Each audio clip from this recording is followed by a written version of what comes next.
생각이 들었어요. 하나님 앞에 그 감사가 최상이 되면 어떤 모습으로 우리가 설까?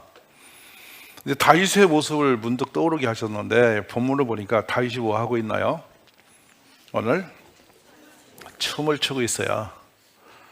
다윗은 지금 왕이에요. 왕인데 하나님의 법궤가 그 땅에 없었습니다. 엘리 제사장 때에 그 아들 홈리와 비느스에 의해서 블레셋으로 하나님 법궤가 나갑니다. 그리고 그들은 죽었고 법궤는 포로처럼 사로잡혀서 블레셋 땅으로 넘어가 버려요. 그리고 하나님 법궤는 지금 예루살렘으로 안 오셨습니다. 사울이 40년 동안 왕을 했지만 하나님의 법궤를 전혀 모실 생각을 하지 않았어요. 그리고 다윗 시대가 온 거죠. 근데 법궤가 돌고 돌아서 숱한 사연을 거쳐서 지금 들어오는데 다윗이 한번 모시려다 실패를 하고 다시 또 겁이 나서 못 모시고 있다가 드디어 이제는 모시게 되는 장면이 본문이에요. 얼마나 기대가 되고 얼마나 좋았던지 다윗이 춤을 추고 있는데, 여기서 다윗이 입은 옷이 배우냐면 베에봇이라고 나오거든요. 다윗의 진심이 드러나는 장면이에요. 베에봇을 입은 것은, 에봇은 하나님의 종의 의미를 갖습니다. 다윗이 세상의 임금이면 세상에 제일 높은 권좌에 있는 사람인데 그 임금이 중요한 게 아니라 하나님의 종으로 있는 게 훨씬 중요한 거라. 이게 다윗의 마음이죠. 그러니까 모든 것 다 내려놓고 에봇을 입고 하나님의 종의 모습이 되어서 하나님 법궤가 오시는 걸 너무너무 좋아서 춤을 버럭버럭 추고 있는 거예요. 소리 높여. 근데 그 뒤에는 15절 보세요. 다윗과 온 이스라엘의 족속이 그랬어요. 아멘. 다윗만 춤추는 게 아니라 거기 온 이스라엘 백성들이 전부 다 어떻게 했습니까? 크게 즐거이 환호하며 뭐라고? 여호와의 궤를 메어오더라. 할렐루야. 이 장면을 오늘 여러분 머릿속에 이렇게 딱 두시면서 우리의 교회가, 우리의 가정이 내가 하나님 앞에 이런 자세로 나가는 축복이 있으면 좋겠다. 그러면 여기서 우리가 문득 볼 수 있는 것은 다윗이란 한 사람의 삶의 여정이에요. 그는 원래 이름 없는 목동이었죠. 그런데 그가 전쟁터에 도시락 신부로 와서 거기서 골리앗과 한판 붙고, 그때부터 막 극한 고난도 겪으면서 계속 역경을 거쳐서 하나님을 절대적으로 믿음으로 만나게 돼요. 그리고 드디어 이 지상의 최고의 임금의 이름으로 올라갑니다. 지금 동서양 고급을 다 합쳐서 최고의 왕 하면 다윗을 비껴갈 수가 없어요. 그만큼 영광스러운 자리에 올라간 거죠. 그러면 다윗이 거기까지 가게 된 이유는 뭐냐 하는 것이에요. 뭘 갖췄길래 그렇게 됐을까? 종종 우리는 어떤 역경의 고난을 겪어서 성공된 분들의 이름을 거는데요, 그 성공된 그 직분이 성공의 정점은 아니에요. 세상의 성공의 꼭지점에 갔다고 성공이라고 말할 수는 없어요. 진정한 성공은 창조자 하나님 앞에 인정받는 삶이거든요. 높아져서 무너진 사람이 훨씬 많거든요.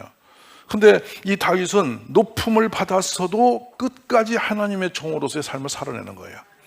그래서 전후 이 세대를 떠나서 최고의 사람이 된 것을 우리가 볼 수 있는 거죠. 오늘 우리가 29주년 당진톨교에 속한 여러분들이 그 다윗이 하나님께 인정받아 살았던 것 같은 그런 삶의 그 주의 보좌 앞에 서는 그런 축복의 역사 일어나기를 간절히 원해요. 한결같이 우리가 꿈을 그렇게 꾸십시오. 사람은 바라보는 만큼 갑니다.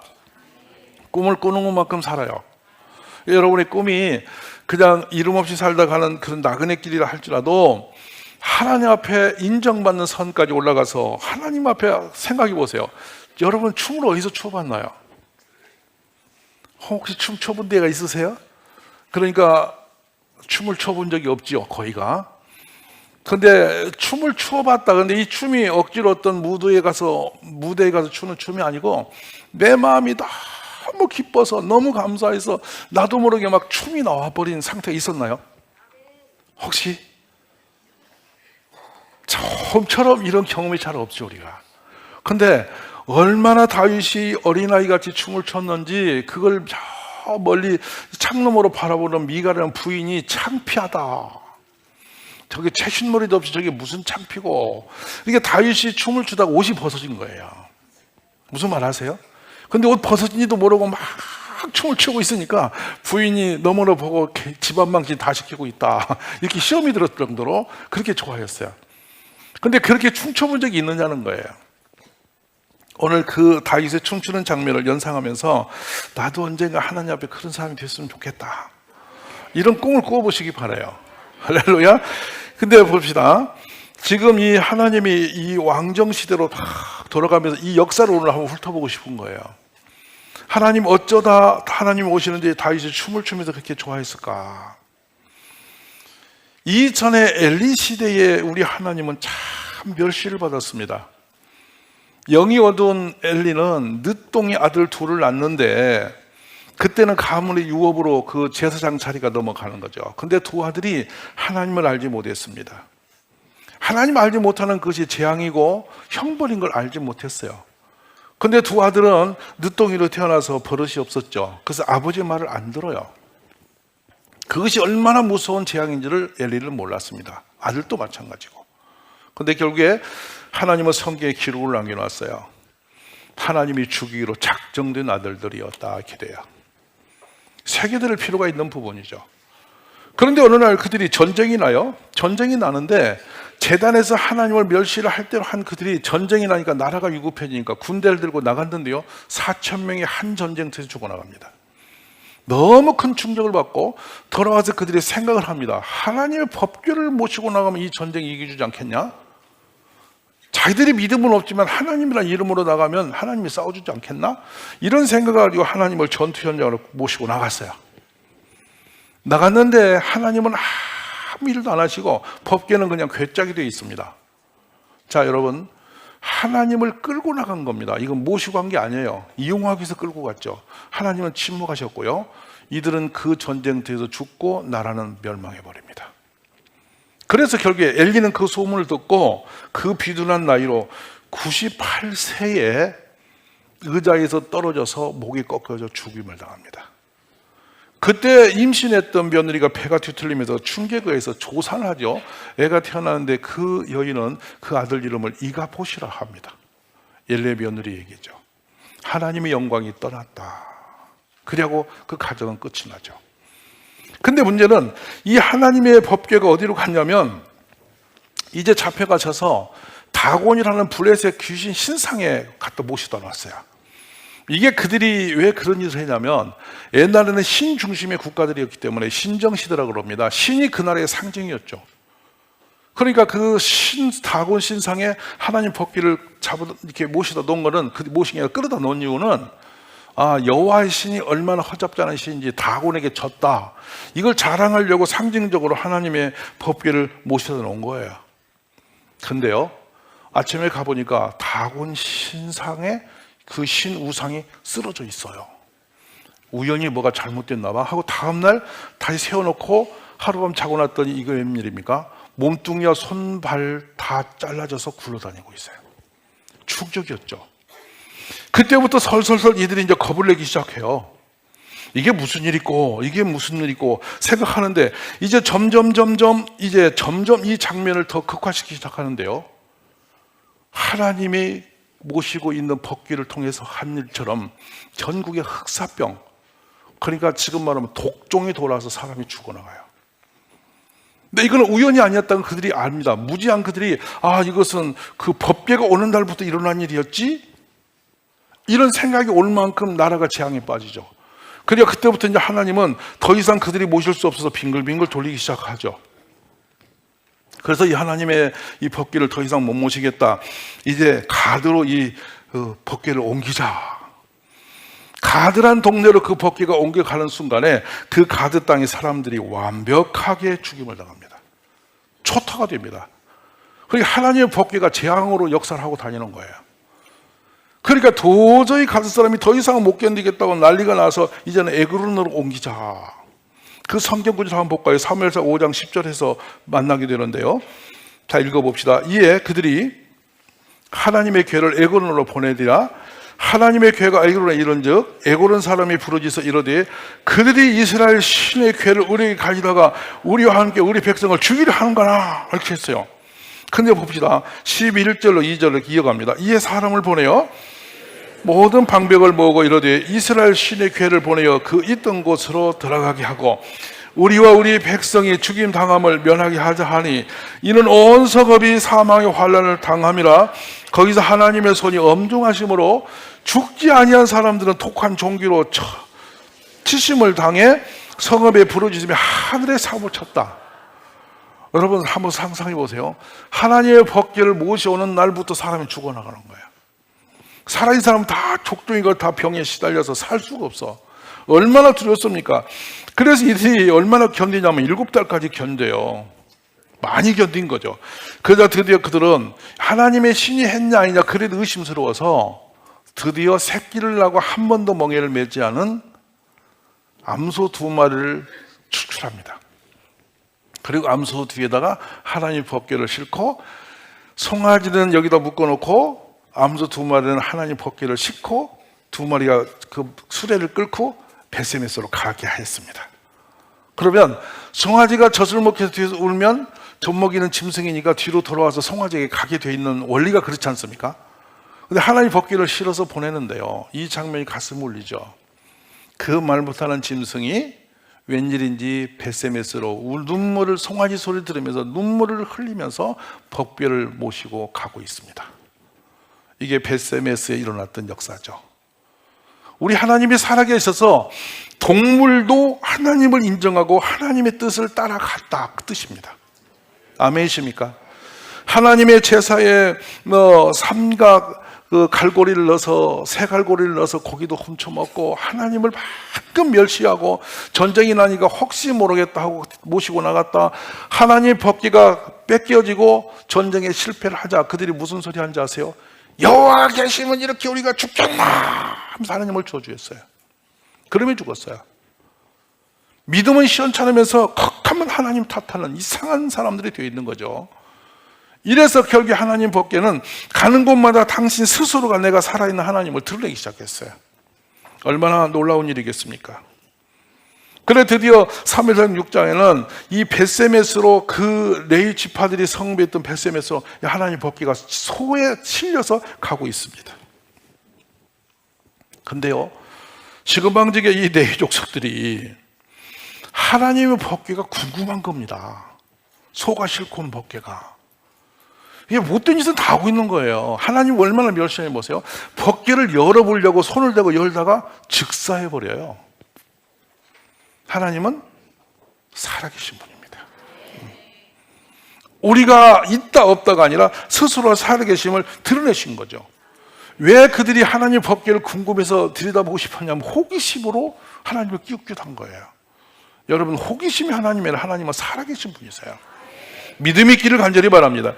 민수기 4장 15절에는 그러므로 하나님을 어떻게 모셔야 하는 법도를 주셨는데 크게 읽어봅니다. 진영을 떠날 때에 아론과 그의 아들들이 기구 덮는 일을 마치거든 그러나 성물은 만지지 말라. 그들이 죽으리라. 회막 물건 중에서 이것들은 고아 자손이 맬 것이며. 할렐루야. 근데 이 일로 인해서 성경은 70명이 죽었다. 또 어떤 성경은 뒤에 토를 달기로 약 5만 명이 죽어나갔다 이렇게 되어 있습니다. 하나님을 멸시하면 엄청난 화가 된다는 것입니다. 할렐루야. 동물도 그걸 메고 갔거늘 그럴 수가 있느냐 이거예요. 그래서 사무엘상 6장 20절에 보면은 말씀을 남기죠. 벳세메 사람들의 이야기입니다. 읽습니다. 이 거룩하신 하나님 여호와 앞에 누가 능히 서리요? 그를 우리에게서 어디로 옮겨가요? 그래서 공포에 밀리는 그 하나님을 기럇 여아림 마을로 보내요. 근데 기럇 여아림 마을로 가는데, 자 봅시다. 기럇 여아림에 가서 아비나답의 집에 그분을 모시게 됩니다. 엘리아살이 그 아들을 거룩하게 해서 그 교회를 섬기게 합니다. 그러면서 이제 오랜 세월 그곳에 하나님이 계셨는데요, 이 법궤를 다시 다윗이 모셔오려고 다시 불러냈는데, 이 괴를 모시고 오는데 그 수레가 흔들리니까 괴가 떨어질까 봐서 우사가 손을 얹어서 즉사해버립니다. 다윗이 덜덜 떨었죠. 야, 여호와를 누가 모시겠냐? 못 모시겠다. 그래 다시 하나님 법궤는 후퇴시킵니다. 그 뒤에 이제 드디어 하나님의 법궤를 모시는 법을 알아서 조금은 이제 레위 족속들이 하나님 법궤를 메고 성경대로 돌아오니, 그 진짜 아무 일도 일어나지 않고 하나님 법궤가 예루살렘에 들어오고 있는 광경이죠. 그때 너무나 행복해서 다윗이 드디어 여호와 하나님이 우리 성에 들어오신다, 이래서 에봇을 입고 춤을 추었던 것입니다. 할렐루야. 오늘 이 말씀을 대하면서 왜 29주년에 제가 이 말씀을 드리냐면 이곳은 하나님의 살아계심이 증거가 있는 곳이에요. 할렐루야. 왜 그 말씀을 드리냐면 사람의 방법과 사람의 계획됨으로 사람이 하고자 해서 이렇게 저렇게 계획을 세워서 움직인 것이 없었어요. 신비로운 일이었어요. 여기에 교회가 오게 된 것도 꿈 같은 일이에요. 우연히 그냥 상황에 따라서 기도하며 달려왔는데 교회가 세워지더라니까요. 할렐루야. 제가 잊지 못하는 사건이 부산 동일과에 연결된 그 사건이라 제가 우리 교회에서 수없이 말했는데 근간에 오신 분은 잘 모르실 수도 있어요. 그게 길이 없는 곳에 헬리콥터 다닐 수도 없고 길이 있어야 건축허가가 나는 걸 요즘에 제가 알아요. 건축법이 무지하니까. 근데 거기까지 가는 길이 두고 사람의 소유주를 거쳐야 그 산속에 살렘 어린이집이 있는 곳에 예배당이 생길 수가 있는데 얼마나 무지한지, 땅이 있으면 집 주는 줄 알고 그때 당시 군청에 서류를 꾸며서 그려 넣었는데 여기는 건축허가 안 나는 곳이라는 거예요. 그러면 왜 냈냐니까 농가주택으로 내놨어. 여러분, 그러면 농가주택에서 예배 드리는 건 되겠어요? 그거 제가 농가주택에서 예배 생활이 가능하겠어요? 이 땅을 사면서 건축하는 모든 일들이 우리의 세상 방법이 전혀 아닌 기적 같은 역사가 일어난 거예요. 그래서 거기다가 농가주택으로 낼 수가 없던데 어느 날 하여튼 어마어마한 사건이 생겨가지고 그게 종교 법인으로 허가가 났어요. 이 땅을 팔면서 제가 약속을 한 게 있어. 길은 자기가 내주기로. 근데 그분이 길을 내줘도 이 마당 건너가는 길은 당신 것이 아니었는데 그렇게 그분이 써준 거야. 그런데 제가 그것도 모르고 포크레인을 하루 불러서 길을 내달라고 그분 이제 했더니 그 밭으로 내준다는 밭으로 길을 못 내게 하고 주인도 모르는 남의 산을 뚫어가지고 길을 내놓고 포크레인 기사가 저보고 어디 갔다 오라더니 다 길 내놓고 가버린 거야. 근데 포크레인 그 기사가 2달 전에 제가 만났어요. 그때 얘기를 생생히 알고 있어, 그분이. 그래서 꿈같이 지금 저 살렘 어린이 홀에서 예배를 드리는데 거기서 600명이 넘었어요. 아멘. 그러면서 한 발 한 발 이 땅 안 사주면 이 산 지금 여러분 계신 예배당을 지금 가항이라는 동네가 있어요. 저기 가항. 제가 그 이름에 되게 공포가 있는 이름이에요. 해만 지면 술만 먹으면 여기를 그 트럭을 끌고 오셔서 소리를 지르는 거예요. 남의 땅 다니지 말라고. 제가 남의 땅은 다닌 적이 없잖아. 있는 길을 다녔지. 그랬더니 보니까 소유가 그분 땅이었던 거예요. 여기가 다. 그러니 그분이 생각이 있어서 이 땅을 사라고 막 무게 재서 울며 겨자 먹기로 이 산을 산 거 아니에요. 이 산을 여기를 사서 지금 예배당이 교회 설립 12년 만에 이 입당을 해요. 아멘이십니까? 지금 예배당이 그렇게 지어진 예배당이에요. 근데 지금 생각하면 이 모든 여정들이 꿈 같은 역사예요. 왜 그렇게 하나님은 어려운 길을 보지도 듣지 못한 길을 가게 하셨을까 했는데 여기서 일어난 모든 여정들을 돌아보니까 살아계신 하나님의 역사였다는 거예요. 그래서 저는 그럽니다. 오늘 제가 이렇게 언약궤가 돌아오는 모습을 보면서 다윗 왕이 그토록 기뻐했던 그 모습이 우리의 모습 아닌가. 이곳은 하나님의 역사가 있는 곳이고 오늘 또 살아계신 하나님은 끊임없이 일을 하시는데 어느 날 보세요. 이 우리나라에 어렵고 하는데 여기가 어른들이 몇 명 없을 때도요, 우리 교인은요, 이 꼬맹이들이 여기 100명이 넘었어요.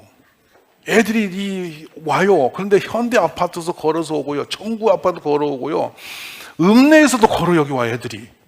왜냐하면 차는 한 대밖에 없으니까 돌아도 못 데려오는데 와요, 애들은. 와서 애들이 운동장이 없으니까 여기 놀이터가 없잖아. 마당에서 이 묘지에서 예배를 드리는 거예요, 애들은. 근데 보면 애들이 없어져서 보면 논 가운데 논을 뱃속에 기어다니고 애들이 막 흑창이도 돌아다니는 거야. 걔들은 여러분 뻘 체험하는 거예요, 지금. 그래가 애들이 별걸 다 하고 겨울에 가서 가지도 잡아오고 이러면서 이 주일학교 번성하기 시작한 거예요. 어떤 일인지 하나님은 계속 이 등에 아이를 붙이셨어요. 할렐루야. 그 지금도 여러분 아침에 이렇게 많은 아이들이 앉아서 어른하고 찬양하고 이런 교회는 없어요. 누가 하신 거예요? 주님이 하신 거 아닙니까? 그때 1기, 2기, 3기를 제가 쭉 보는 거죠. 여기서 예수 믿고 큰 아이들이요, 참 신실해요. 참 정직하고 신실하고 순수해요. 저렇게 순수해서 어찌가노 생각할 만큼 순수합니다. 왜냐하면 하나님의 사람으로 자랐다는 뜻이죠. 저는 지금까지 우리와 함께 29년 하신 하나님은 앞으로 더 크고 놀라운 일을 우리에게 허락하실 줄로 믿습니다. 그래 이제 드디어 우리는 이곳에 모인 여러분들은 다윗이 그렇게 기뻐하고 즐거웠던 그 하나님이 나의 하나님이구나. 앞으로 그 하나님이 나를 아주 기쁨 속에 나와 함께 동행하시겠구나. 이런 꿈을 꾸면서 행복한 신앙생활을 하시기 바랍니다. 그래서 교회 올 때마다 춤을 추고 오세요. 어떤 분이 저한테 엊그제 호주의 교수님이 그래요. 어린애가 건강한 이유는 공중부양을 자주 해서 그렇대요. 그래서 무슨 말인가 했더니 애들은 걸으면서 춤을 추면 간대. 이렇게 뛰면서 두 발을 다 땅에서 떼고 뛴대. 어른들은 꼭 땅을 디디어만 가고. 무슨 말 이해되세요? 그러면서 그분이 저한테 하는 말이 두 발을 공중부양할 때 그게 춤이라는 거예요. 이렇게 펄쩍펄쩍. 보니까 애들은 이렇게 두 발 붙여서 뛰잖아요. 야, 그 모습이 건강을 주는 모습이고 하나님 기뻐하는 모습이라 그래. 오늘 나가실 때 다 이렇게 점프하면서 가보세요, 여러분. 우리가 이 하나님을 반가워하고 기뻐하면 못할 게 없는 거예요. 저는 우리 성도님들이 이 동일교회 가족 모두가 하나님 때문에 춤을 추는 새해가 되기를 바라요.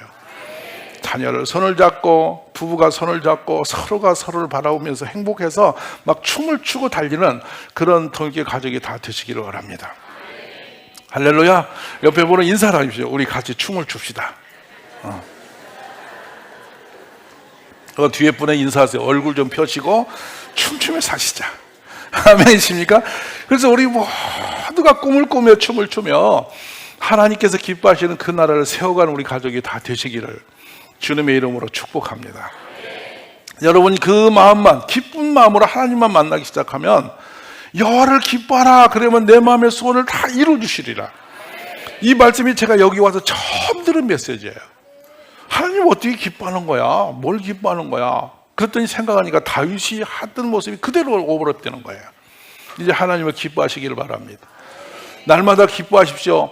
여러분의 생활에서 기뻐하시고 자녀를 봐도 하나님이 주신 선물이구나. 우리 가정도 하나님이 주신 선물이구나. 자꾸 이렇게 춤을 추는 마음으로 기쁨으로 여러분이 하루하루 사시면 다윗의 축복 때문에 여러분의 것이 될 줄로 믿습니다.